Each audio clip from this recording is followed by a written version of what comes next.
Nigeria spends $25 billion in 10 years on the nation's moribund refineries. On Business Insight today, we'll find out how well this investment has paid off. Welcome aboard this morning. My name is Vivian Oguche. Why don't we get this ball rolling with the day's top stories? Alfreda Ambebasi is standing by. Hello there. On our top stories this morning, Nigeria's crude oil production in 2023 reaches its highest level in September. Experts discuss potential benefits of transitioning to clean energy in Africa. China intensifies its commitment to enhance economic cooperation with BRI countries. Details of the stories coming up after this break. Stay with us.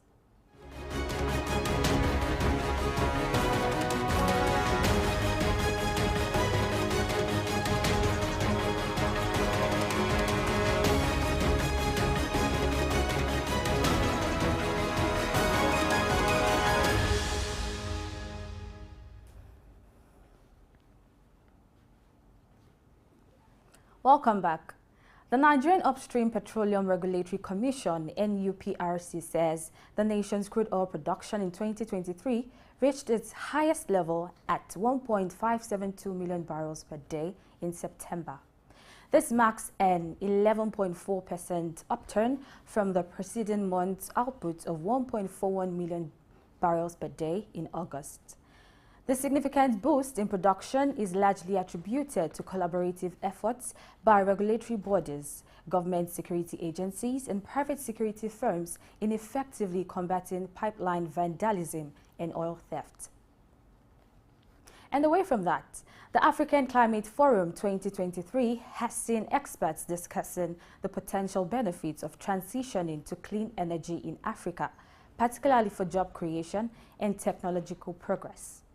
These experts stress the importance of public-private partnerships to overcome funding challenges in this endeavor.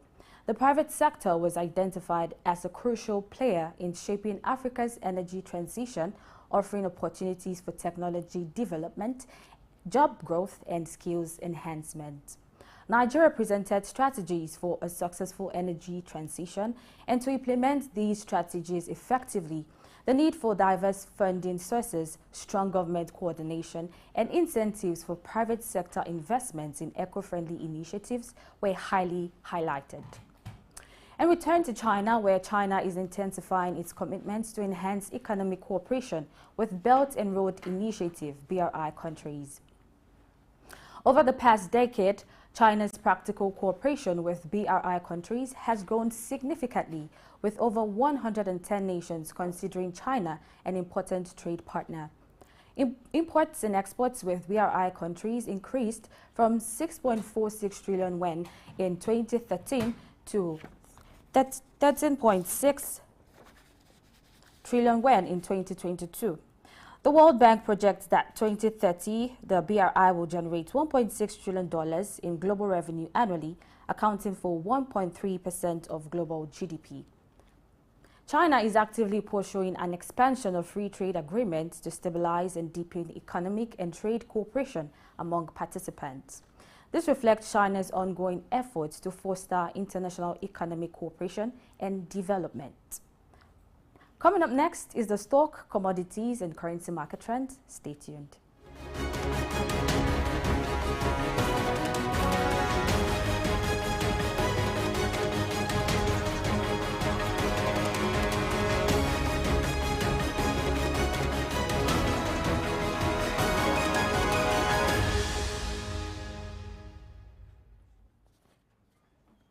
Welcome back.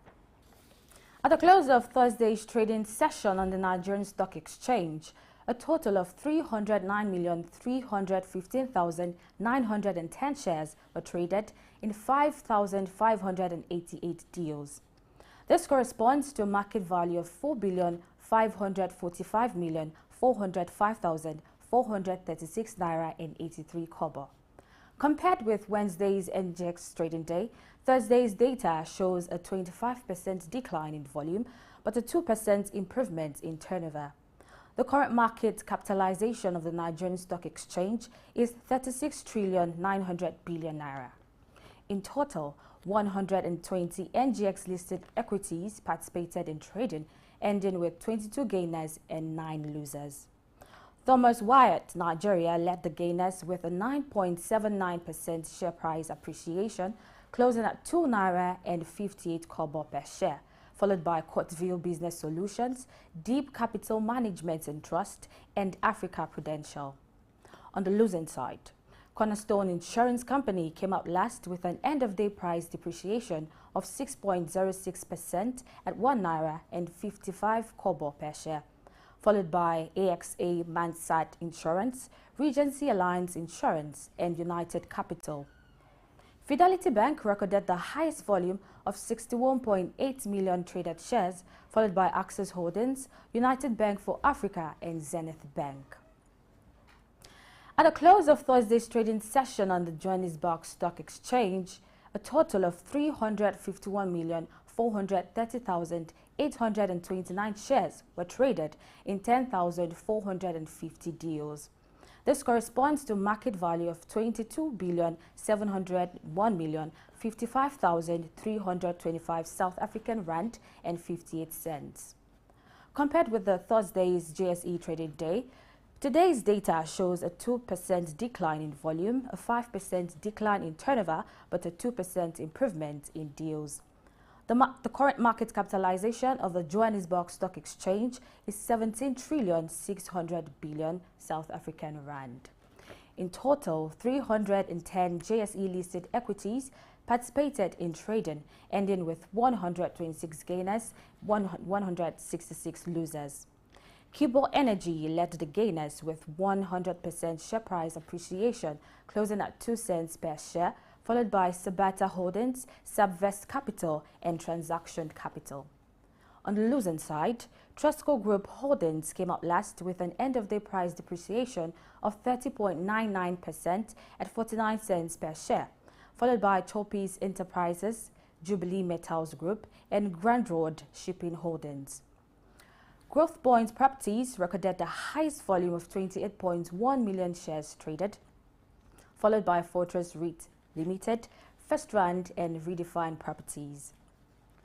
And we turn to the commodities market, where wheat is trading at 547.75 US cents, gold is valued at 1,875.95 US dollars, silver is priced at 21.96 US dollars, copper is exchanging at 3.62 US dollars, and Brent crude oil is priced at 87.28 US dollars.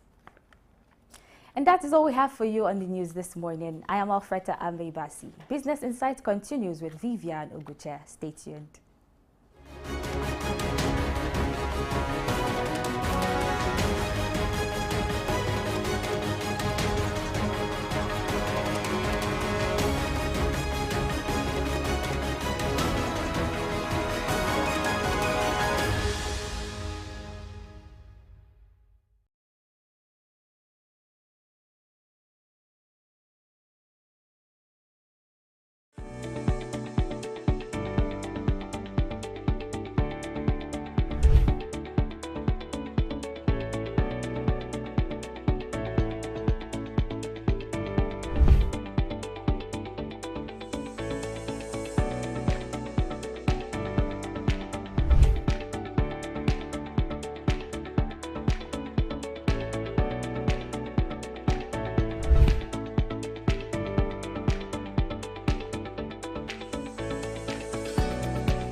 Wise men. Iconic sculptures and statues adorn major metropolitan cities of the world. In Lagos, Nigeria, the statue of 3 men designed to depict the state's cultural heritage and to usher in visitors and tourists into the ever-accommodating center of excellence is no doubt an astounding work of art. Originally built under the administration of Colonel Raji Rasaki, designed by Bodu Shodende in 1991 and standing over 12 feet high, referred to as Agba Meta or Aro Meta, the 3 sculptured chiefs were placed along the Lagos-Ibadan toll gate to welcome people coming into Lagos State. The statue called the Three Wise Men by many has become a major signature for the state. Three white-capped chiefs clad in white wrappers, knotted across their shoulders and with clenched right fists are shown in the artwork. The images fascinate and create impressions in the minds of visitors coming into the state, captivating the attention of visitors who look with keen interest, pondering on the messages which the posture of the engraved images signifies. The Three Wise Men has been relocated thrice from its original position at Ojodu Berger end of Lagos-Ibadan Expressway to Magodo area before its final relocation to its present site at Olowo Drive. The sculpture has suffered severe damages over the years and renovated. Bodun Shodende, through this sculpture, depicted the highest honor that can be afforded to anyone in the eco-greeting tradition. The Three Wise Men, Arometa, Souq, Enlightenment.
Do you think entrepreneurs are made or born? And I always tell people that is the wrong question. The right question is, who volunteers to be an entrepreneur?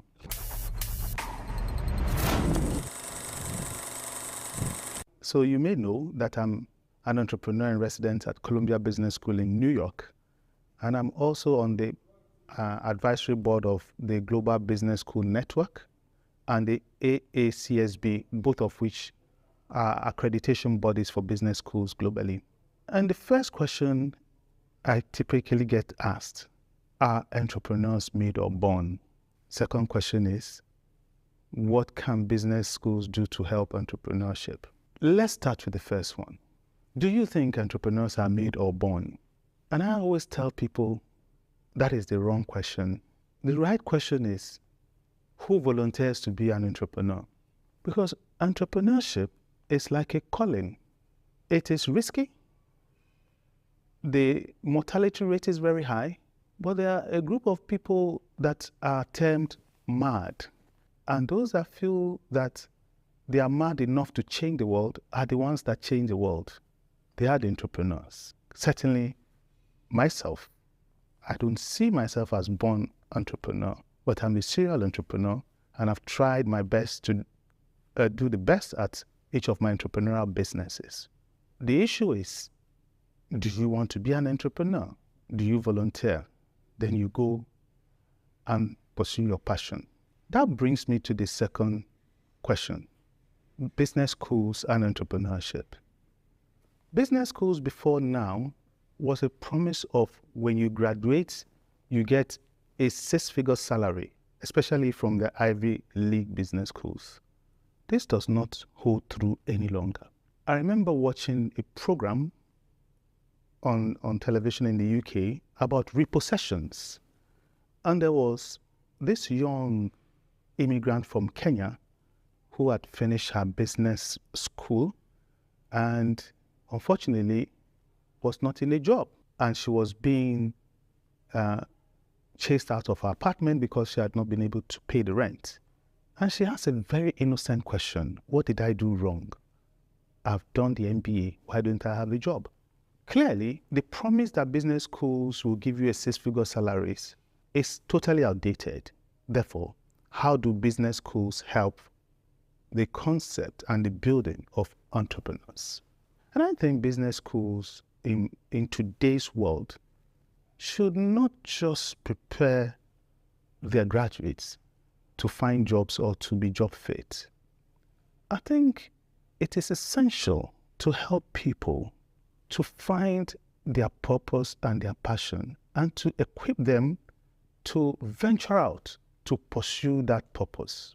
If we're able to do that and demystify the whole concept of entrepreneurship, then we would have succeeded as a contribution of business schools to entrepreneurship.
So good to have you back. So there are 4 major oil refineries in Nigeria, 2 in Port Harcourt and 1 each in Warri and Kaduna.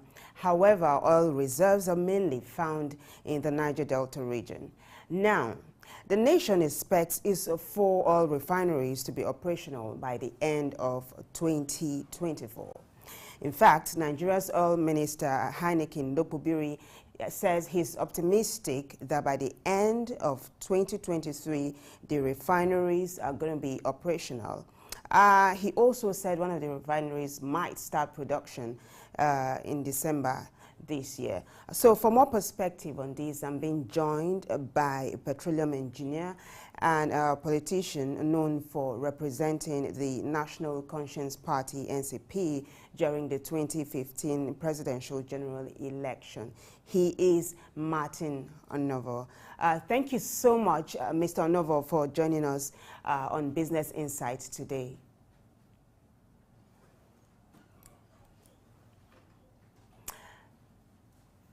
Okay, while Martin Onovo concludes his call, I'll introduce my other guest. He is a member of the Technical Research and Public Policy Committee of the Institute of Chartered Accountants of Nigeria. He's also a member of the Council of Petroleum Accountants Societies in the United States of America. He is Balazaka, and he is going to be joining us in a little while. I want to believe Martin Onovo is ready for us now. Oh, yes, I am. Good morning. It's so good to see you. Good to see you. All right, so we're talking about the history, prospects, and of course challenges as it pertains to Nigeria's refining capacity. Why don't you walk us through the history of Nigeria's 4 refineries as an expert in this industry? Okay, the first refinery in Nigeria, which is Port Harcourt Refinery 1, was commissioned in 1965. That's a 60,000 barrel per day refinery. In 1989, based on increased consumption, we had the Port Harcourt 2 refinery, which is a much more modern and higher capacity refinery, which was 150,000 barrels per day. We have a 125,000 barrels per day refinery in Warri. We have a total 110, 2 streams, barrels per day refinery in Kaduna. That brings you to the total of 445,000 barrels installed domestic refining capacity. But for the last 8 years, we have refined close to 0. Very close to 0. For the 6 years before that, we were doing averagely about 20%. So you can see that the history of refining in Nigeria in the last 14 years has been very poor. And that is why we have had the challenges we have had in the downstream sector. Thank you. Thank you so much. That was very, very elaborate. Now, you talked about the history and the refining capacity. Listen to what this engineer said. Reuters said not too long ago that $25 trillion is what the nation has spent on the refineries in 10 years. But this veteran petroleum engineer, who was part of the people that set up the refineries, the nation's refineries, has said that this is a total waste, right? He is Babajide Soyode, and he's retiring from his profession as an engineer. But he said it's a total waste to pump in $25 million into this refinery. Now, what is his point? He said it is better to sell, right? So this is my question to you. Should Nigeria's refineries be refurbished or remodeled or just sold off? My personal view is first that your question is late. What do I mean? Already you have committed $2.7 billion to the refurbishment that is going on currently. So it's too late. You've already taken a decision and you've already invested in that decision. And right now, I can confirm that rehabilitation works are ongoing at Port Harcourt. I can confirm that rehabilitation works are ongoing in Warri. I'm not sure whether the rehabilitation works have started in Kaduna.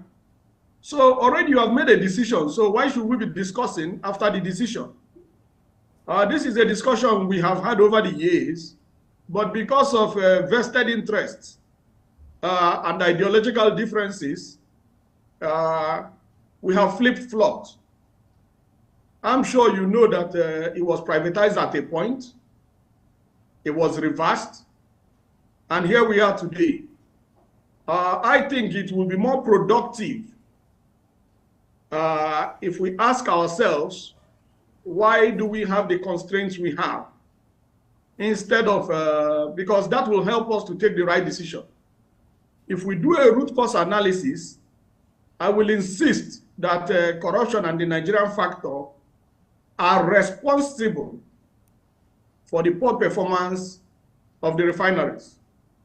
And you and I may agree that corruption and the Nigerian factor are also responsible for the poor quality of education, the poor quality of health services, and the poor quality of infrastructure.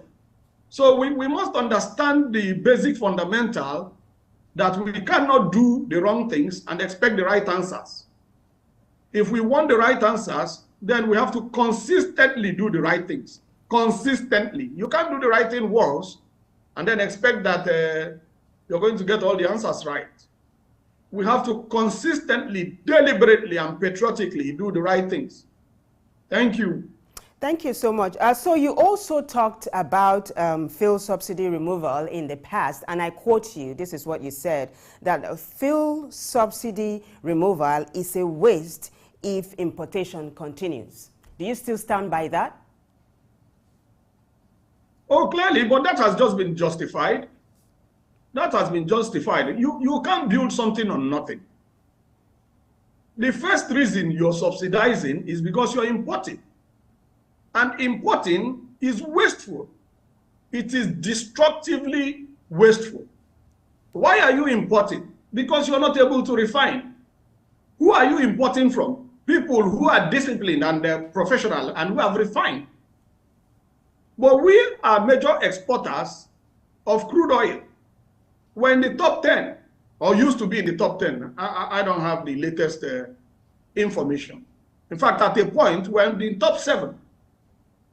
And then you rightly built the 4 domestic refineries we talked about. You spent a lot of money building them. It's only a self-destructive person that will invest so much money in the refineries only to abandon them.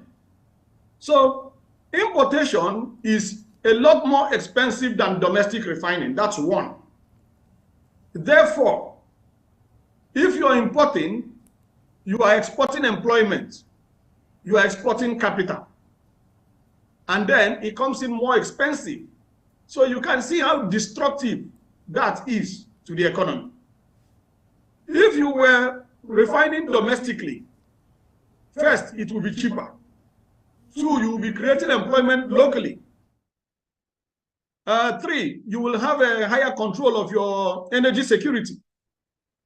So this is clear that that's what we need to do. And that's what we have done in the past. And that's what your fellow OPEC members are doing. And if you look at a country like South Africa, it doesn't have crude oil, but it has refineries. It imports crude oil and refines in South Africa. So you can see that they're smarter than us. Or maybe that our corruption has denied our own smartness. Thank you. Now that you made some of these major points, right, juxtapose the nation's refineries against Dangote, a private refinery that's coming up soon, Dangote refinery. What would you say then is the prospect of the nation's refining capacity going forward? Well, the best things for us, if we want to be professional, will be to get our 4 refineries working. Encourage Dangote to get his refinery completed, even if it has to be derated, because I'm not on the project, but I hear there are serious challenges. And you know he has missed projected completion time severally. You have an over 100% schedule deviation on that project. So we need refined products. We need them in country. We need refining in Nigeria to create employment and the associated economic activities that support and derive from refining. Because the products are not only petroleum products, you also have carbon black that has many industrial uses. Therefore, the best for us will be to get encourage Dangote to complete his refinery, then get our own refineries working. That is, if we can. I'm not optimistic about that. I'm saying that's the right thing to do. Are we willing to do it? Can we get it done with corruption and mediocrity? No. So if we really want to do it, then we need to deal with the Nigerian factor.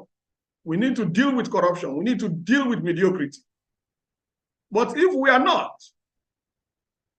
the other option will be privatization. So to me, privatization is a secondary option because the purpose of business in economics is profit. And once you privatize, it becomes profit-driven. So that needs to be clear. Before you make a decision, you need to do a cost-benefit analysis. Thank you.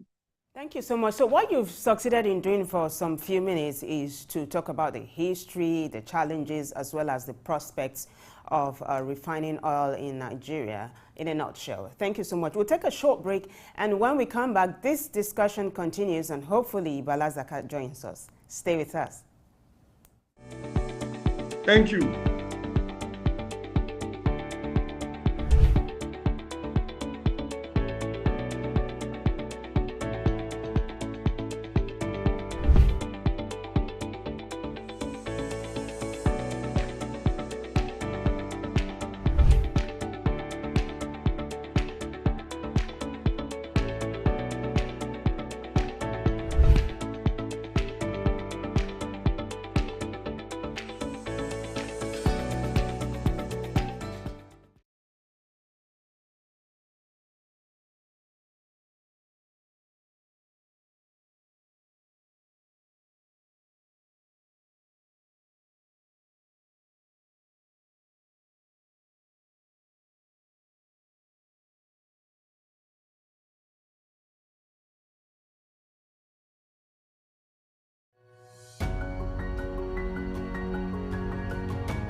Welcome back. This is Business Insight on Souq News. I am Vivian Uguche, and I have been talking with petroleum expert Martin Onovo, who happens to also be a politician.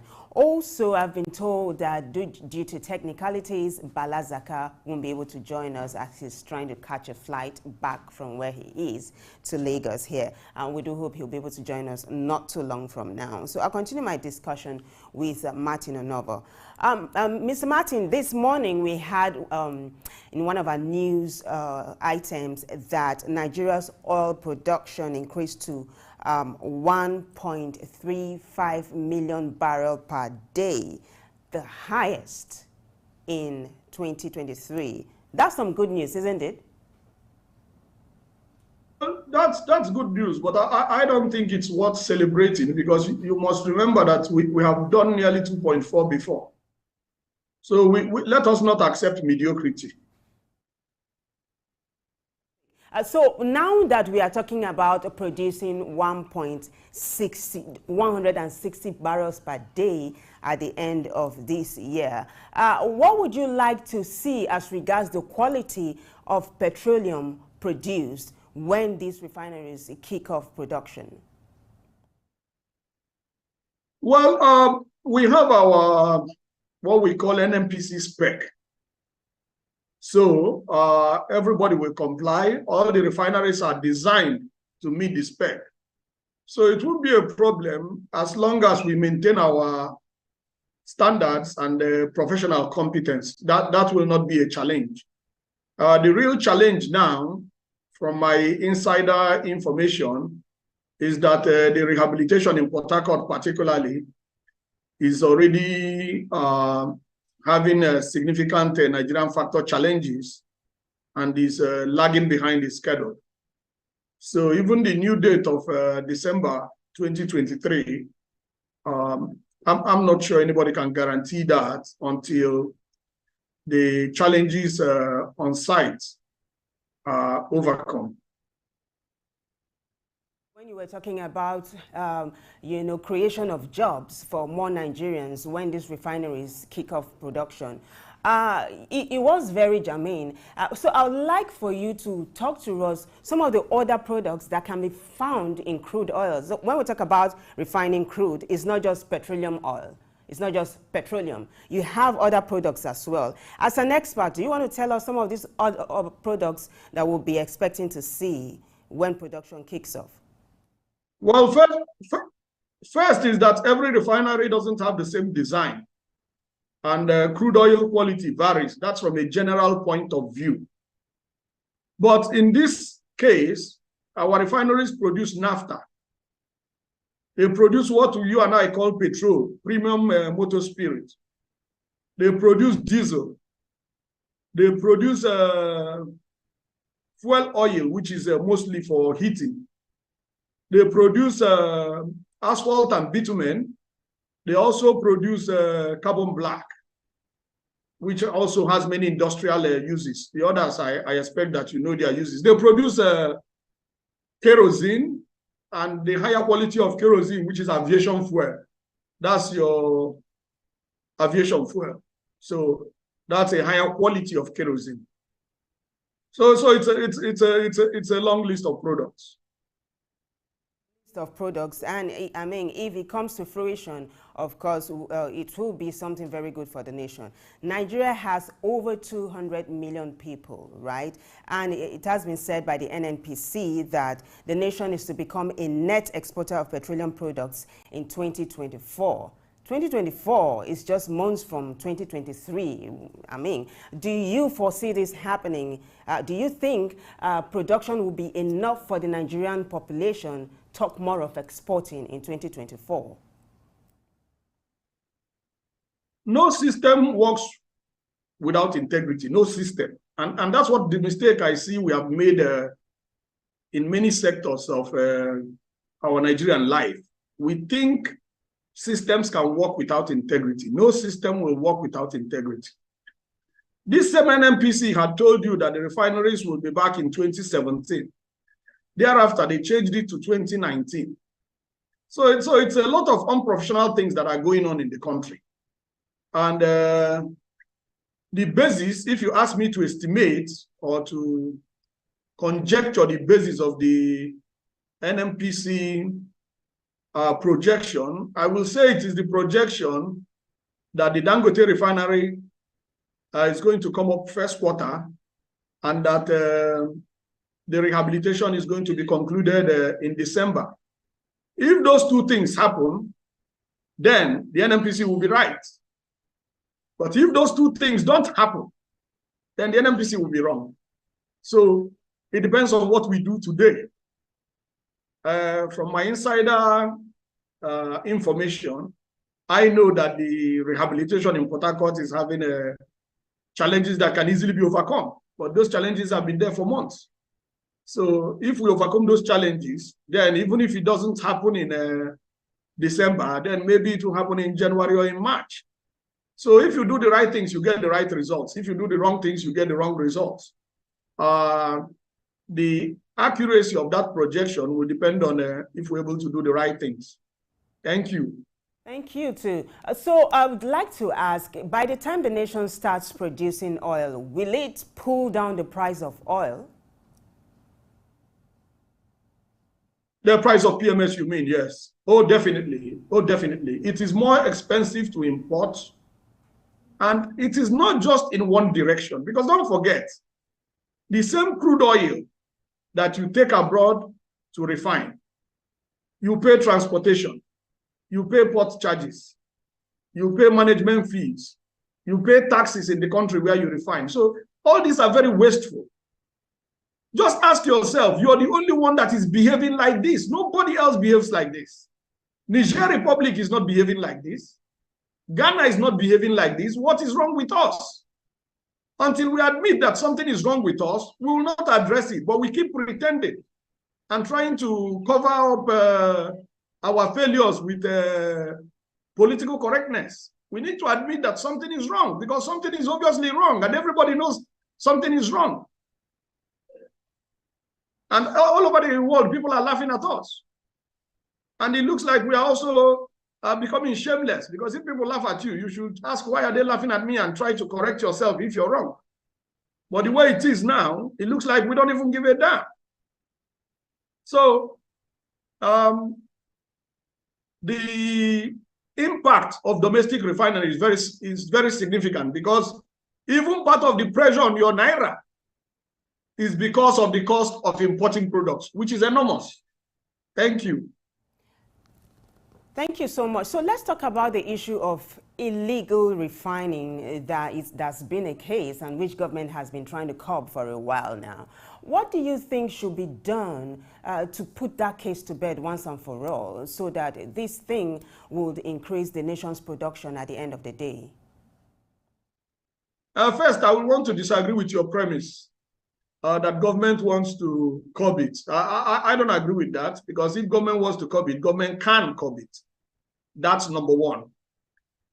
Number two, I won't call those things illegal refineries. I will call them pollution plants. That's what they are, and they are destroying the environment. That may be more expensive, because if you check the cost of Ogoni cleanup, and this is going to be worse, because the pollution we have with this situation is worse with the so-called illegal refineries, which I think the proper term will be pollution plants. What those guys are doing is simple. They boil off the tops into the atmosphere. I'm sure you know when they had the carbon black issue in Port Harcourt, before the government now decided to address the issue. They boil off the tops, they obtain the petroleum fraction, they obtain the diesel fraction, and any other fraction they have market for, and then they dump the rest. These are chemicals. That's a very high level of pollution. So this should not be tolerated. It should not. And I think that calling them illegal refineries is cosmetic, because it looks like they are refineries, but they don't have papers. Those are not refineries. Those are pollution plants operated by unpatriotic criminals, and it needs to be treated as a crime. And just like we are having the problems with the refineries for so many years, we're also having the problem of these so-called illegal refineries for so many years. Because leadership is key, according to Wole Soyinka. The problem with Nigeria is the leadership, according to Professor Achebe. And the Honorable Justice Mohammed Owais, former Chief Justice of Nigeria, agrees. I agree with them. That's clear. We're not going to get anything right in Nigeria until we get the leadership right. Thank you. Thank you so much. But there's something you said that I'd like to probe further. You said if government wants to curb this thing, they can. What do you mean, though? Well, the first thing is that you have to develop a plan. Now, if I were to advise government, and I will not, because I know government does not want any correct advice, and government is not stupid. It is the problem with corruption and vested interests. Let's use key examples so that nobody will say this is theory. Let's use oil theft, because that one is in the public domain. You remember the case of the African Pride, an oil theft vessel. It was arrested. It was detained by the Nigerian Navy, an ocean-going vessel. It disappeared from the custody of the Nigerian Navy. So if you believe that, you can believe anything. That's number one.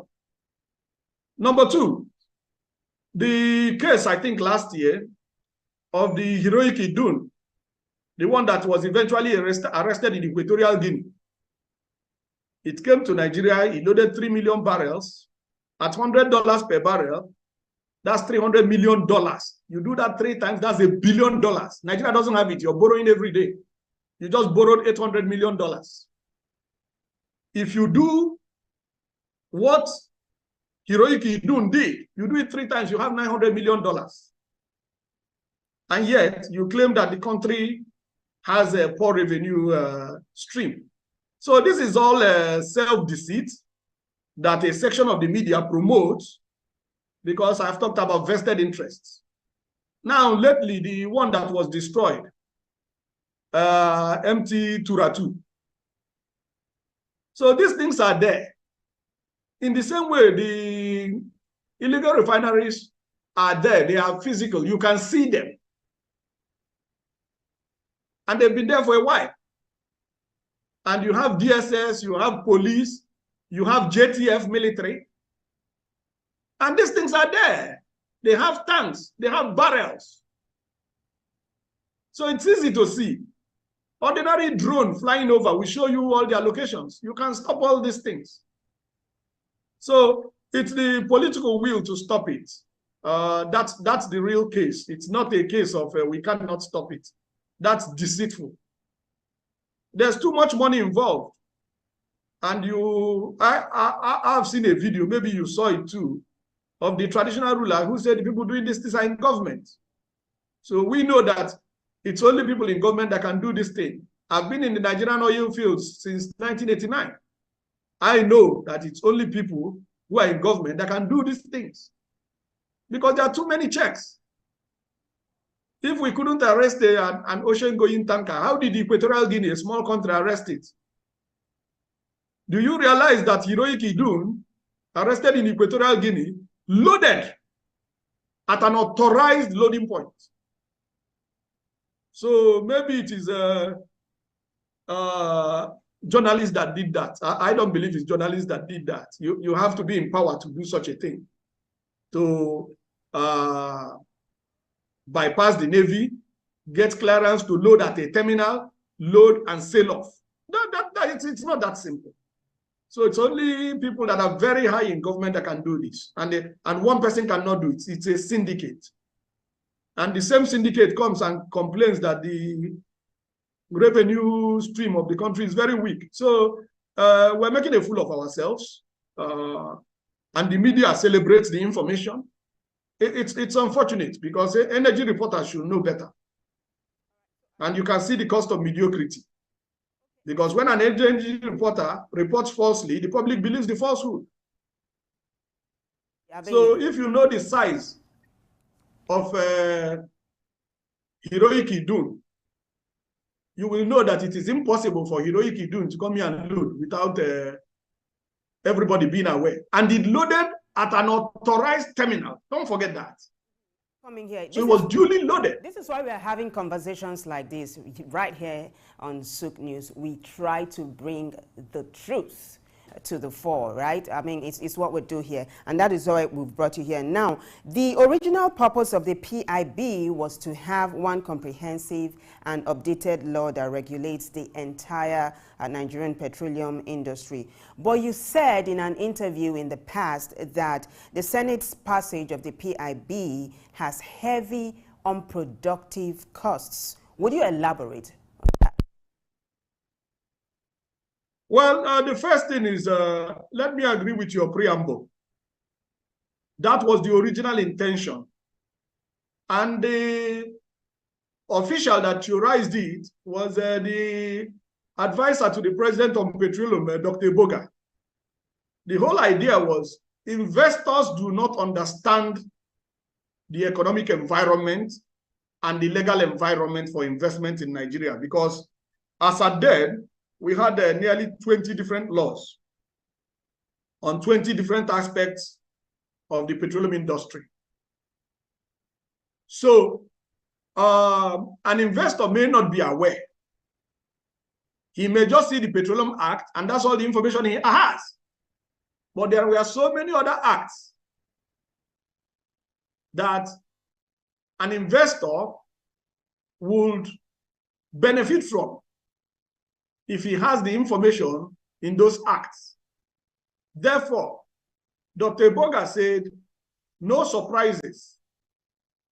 Let us compile all the laws into one so that investors can have a better understanding, have more information, and make their investment decisions. It's not after they have made investment decisions, then they are surprised in the middle of the game. So that was the original intention. But it got politicized. And this version that is passed now is diametrically opposed to the original purpose and the original draft that the team led by Dr. Boga made. So that's very clear. Right now, it became an issue of what section of the country benefits. In which case, you commit certain budget of the NMPC to frontier exploration that has failed ever since I was a student in the University of Ibadan and University of Houston, where you have wasted a lot of funds. So whether there is professional justification or not, you must spend there because that's what the law says. That's the version you passed. That version is very, very unproductive. It's unpatriotic. It is sectional. That's very clear. These decisions should be driven strictly by professional and economic principles, not by political and sectional agendas.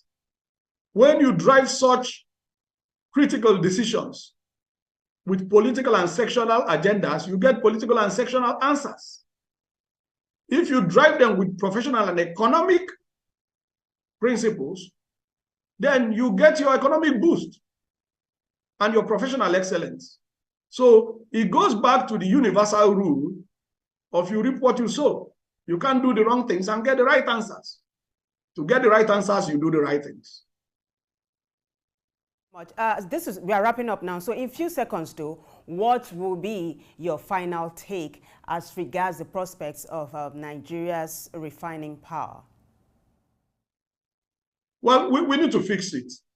We need to fix it because the problems there are problems of mediocrity, incompetence, corruption, mismanagement. I'm talking about our own 4 refineries. Then we need to encourage Dangote to complete his own. There's too much money invested there. We should get the benefits.